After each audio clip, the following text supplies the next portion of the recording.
¿El periodismo de datos es para todos o es solamente para unos pocos medios, grandes medios, con recursos, con lo cual podríamos decir que es una disciplina solo para una élite? Yo diría que no, que es una disciplina para todos.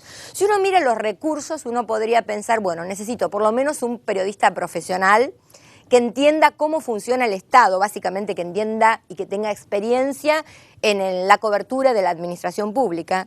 Necesito un programador, necesito un analista de datos y necesito un visualizador gráfico, especialmente en los soportes online, un database, como se lo conoce por su denominación en inglés, o alguien que maneje sistemas de visualización interactiva. Esto ya supera el campo de la multimedia. Ahora bien, ¿estos recursos los tienen todos los medios? Ciertamente no.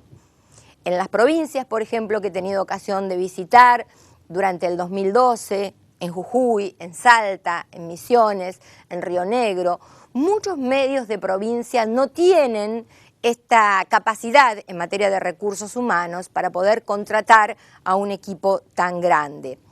En el año 2012, en el marco de la fellowship que pude desarrollar con el Centro Internacional de Periodistas, junto a Michael Zanchelli realizamos un estudio sobre los principales equipos de datos que estaban funcionando en distintas partes del mundo.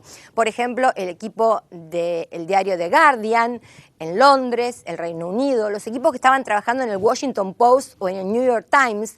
Y yo dije, bueno, estos equipos evidentemente tienen algunas condiciones de borde que son básicas. Primero, tienen datos abiertos porque trabajan en países donde existen leyes de acceso a la información pública como FOIA, por sus siglas en inglés, Freedom of Information Act. Nosotros aquí en la Argentina no tenemos una ley similar, por lo tanto tenemos que salir a la pesca de los datos. En el próximo capítulo vamos a hablar de eso. Tenemos que salir a la búsqueda de esos datos, pero estas condiciones de borde hacen diferente el trabajo. En realidad no.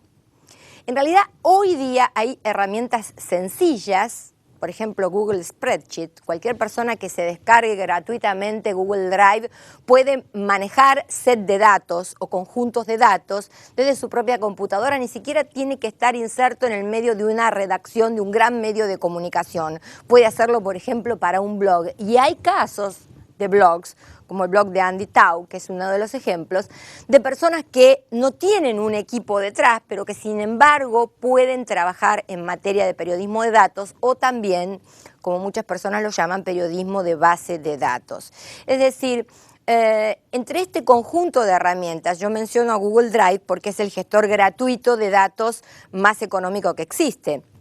También hay otros gestores de datos, como pueden ser Yunar, que ofrece con una cuenta gratis hasta el alojamiento de 5 sets de datos, pero también cuentas pagas a un bajo costo, incluso el uso de otras herramientas más sofisticadas como Sócrata, donde el Banco Mundial, por ejemplo, o incluso el Washington Post tienen su set de datos alojados allí. Por lo tanto, la cuestión del dinero, de los recursos humanos, de los recursos materiales, no debería verse como una brecha. Al principio yo pensé, bueno, pero esto es un tipo de periodismo que está pensado para soportes online, se requieren recursos y me parecía que los medios de comunicación de los países del primer mundo estaban trabajando estos temas de una manera muy acelerada en detrimento de los países de América Latina o incluso de África o de otros países del mundo donde el ritmo es más lento. Sin embargo, me di cuenta que había iniciativas como las del diario La Nación de Argentina, como la que dirige Giannina Zenini en La Nación de Costa Rica o la que está al frente de Roberto de Toledo en el diario O Estado, también la iniciativa de Gustavo Faleiros en Brasil y lo que se está haciendo en Folha de San Pablo. Todas estas iniciativas nos muestran que es posible, primero, hacer periodismo de datos o periodismo de base de datos en América Latina.